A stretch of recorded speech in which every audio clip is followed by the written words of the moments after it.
This is Ticker News, news with context. In his first major appearance at an international event since he returned to the White House earlier this week, President Donald Trump delivered an address to world leaders in Switzerland. Speaking via satellite at the World Economic Forum in Davos, Trump discussed his bold and aggressive economic agenda for America and joined a panel to answer questions from global business leaders. From the standpoint of America, the EU treats us very, very unfairly, very badly. They have a large tax that we know about, and a VAT tax, and it's a very substantial one. They don't take our essentially don't take our farm products, and they don't take our cars. Yet they send cars to us by the millions.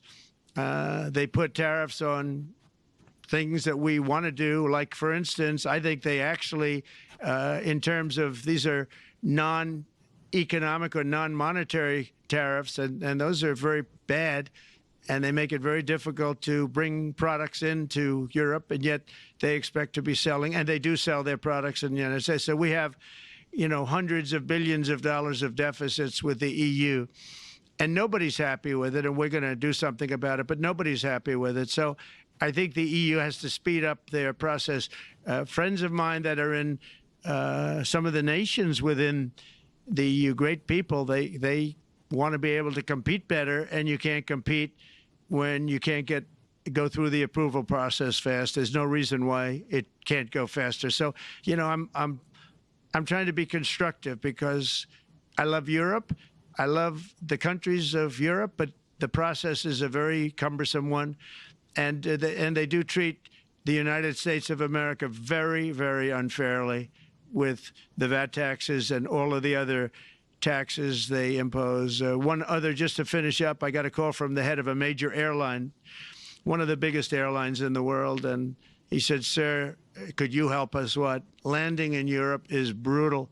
They charge us fees for everything, and it's so unfair." I said, "How does it compare to China?" He said, it's much worse.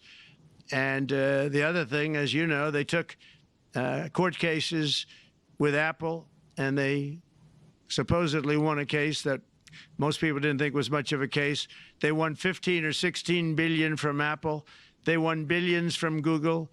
I think they're after Facebook for billions and billions. These are American companies, whether you like them or not. They're American companies, and they shouldn't be doing that. And that's, as far as I'm concerned, it's a form of taxation. So we have some very big complaints with the EU. Fox News joined ICE in Boston as they made arrests of illegal migrants. It's the first images of mass nationwide deportation efforts that show the arrests of MS-13 gang members and murder suspects. Tom Homan, the new border czar, says the Trump administration is moving rapidly to fulfill its mass deportation promise. We find the bad guy. He's probably with others that are in the United States illegally. They may not be a criminal priority, but we're not walking away from it. Nominations for the 2025 Academy Awards have been unveiled. Emilia Perez, a Spanish-language French-made film, dominated the nominations, leading with 13 nominations. Wicked, the smash Broadway adaptation, came away with nearly 13 nominations, and The Brutalist, a post-war epic, also came away with 10 nominations. Conan O'Brien will host the 97th Academy Awards on Sunday, March 2nd. Let's check the latest weather for you around the world.